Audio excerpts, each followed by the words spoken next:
agree. I think we should all record this. Okay. Okay, so are we ready to do this negotiation then? Yeah. Okay. How do I flip back to me? Because you have, I guess when I see you, I see a little verbiage that says recording. So am I recording or is that you recording? Well, I think it flips back and forth to who's ever speaking.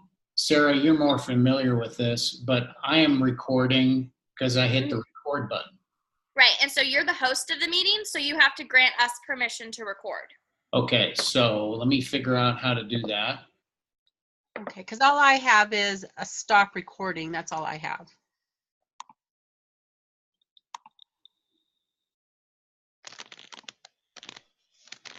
Allow record.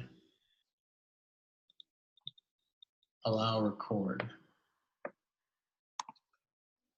Perfect. So now I should be recording, and Laura, he should have granted you permission to start recording as well. Okay, so now you popped up all of a sudden, and now will I just not see me?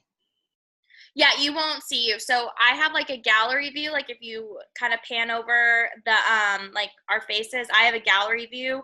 There's like I have a three-way now, which is speaker view. So if you click that, it's like you can see all three of us. But if you, it's like up in the top right-hand corner. Okay. Okay. Well, I don't know about you guys, but I think I want to give this a try. Okay, me too. I hope I'm recording because I can't see one way. The only thing I have is a little thing by the mute button that says stop video. So I'm assuming I'm recording.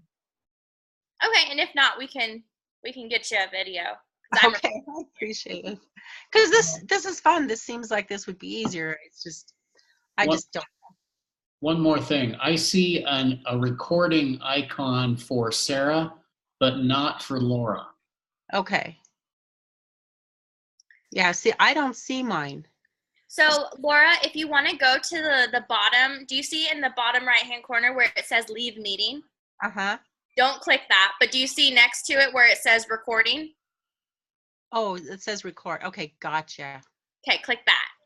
Okay. There we go. Excellent. We have to be smarter than the system, I guess.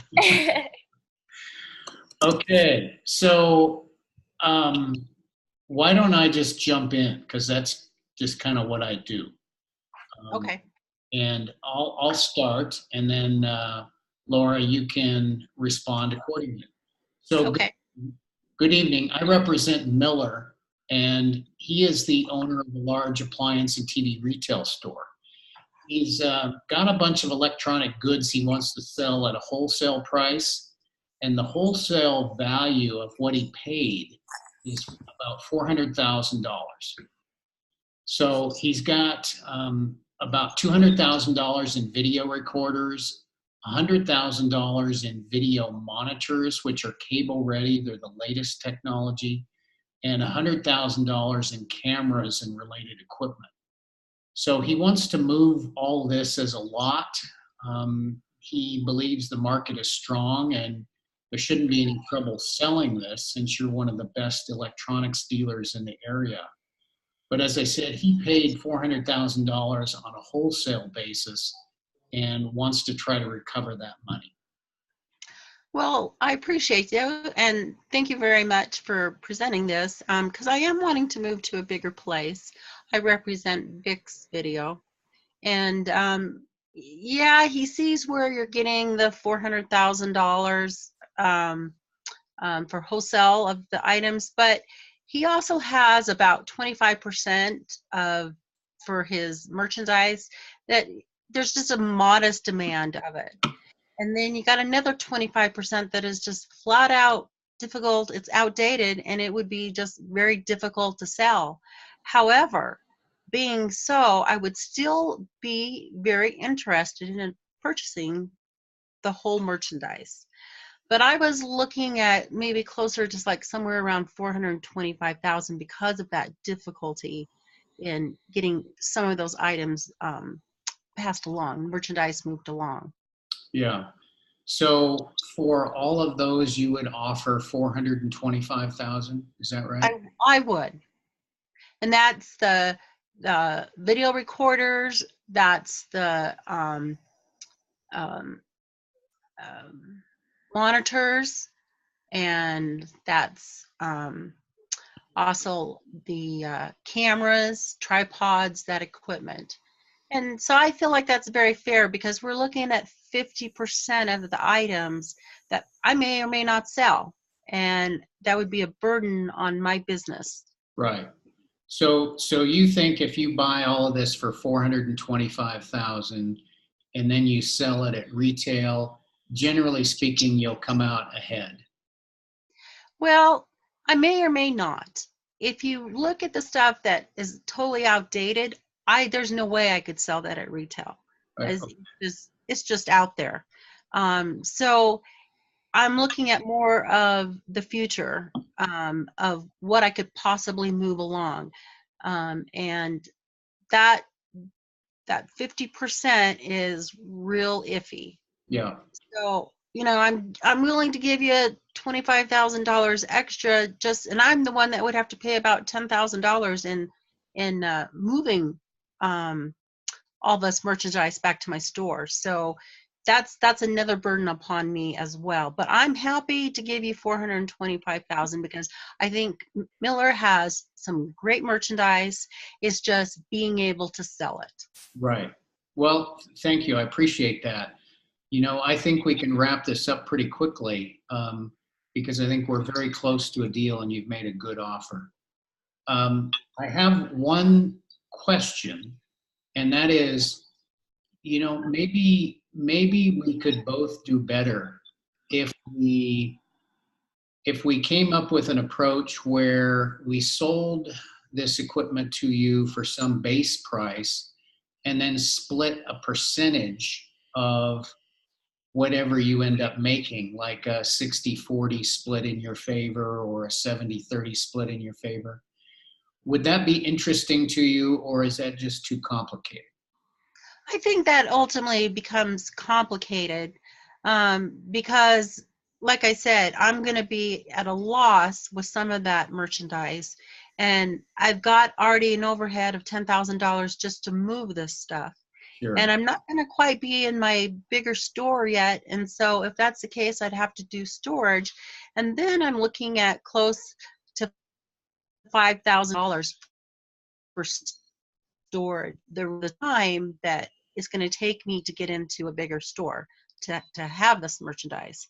Sure. So I think I'm willing to take it off of your hands and no questions asked. And, my moving and my storage will all be my decision and my loss. And actually it'd be your guys' gain. Okay. Well, that's fine.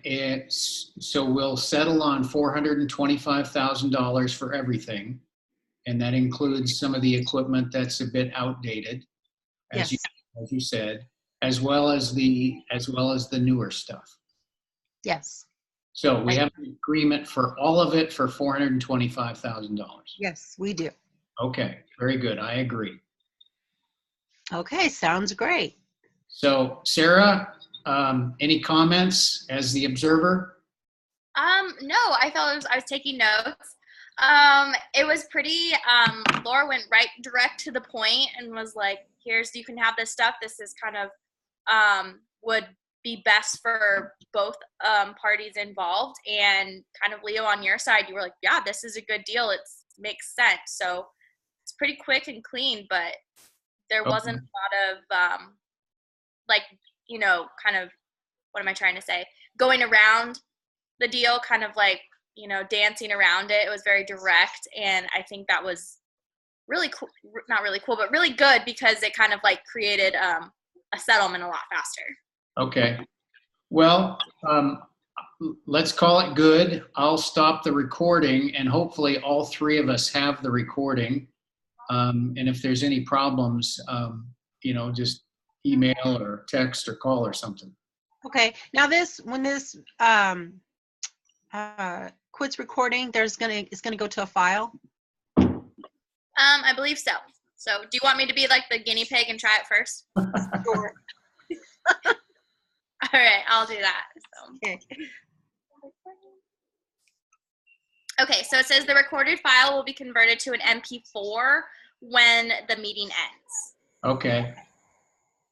Let's give it a shot. If it doesn't work, we can recreate this, I suppose, if we have to. Okay. Alrighty, so let's end the meeting, and then I can just, I'll email what it looks like. So like I can be like, hey, it turned out as a video, it's an MP4.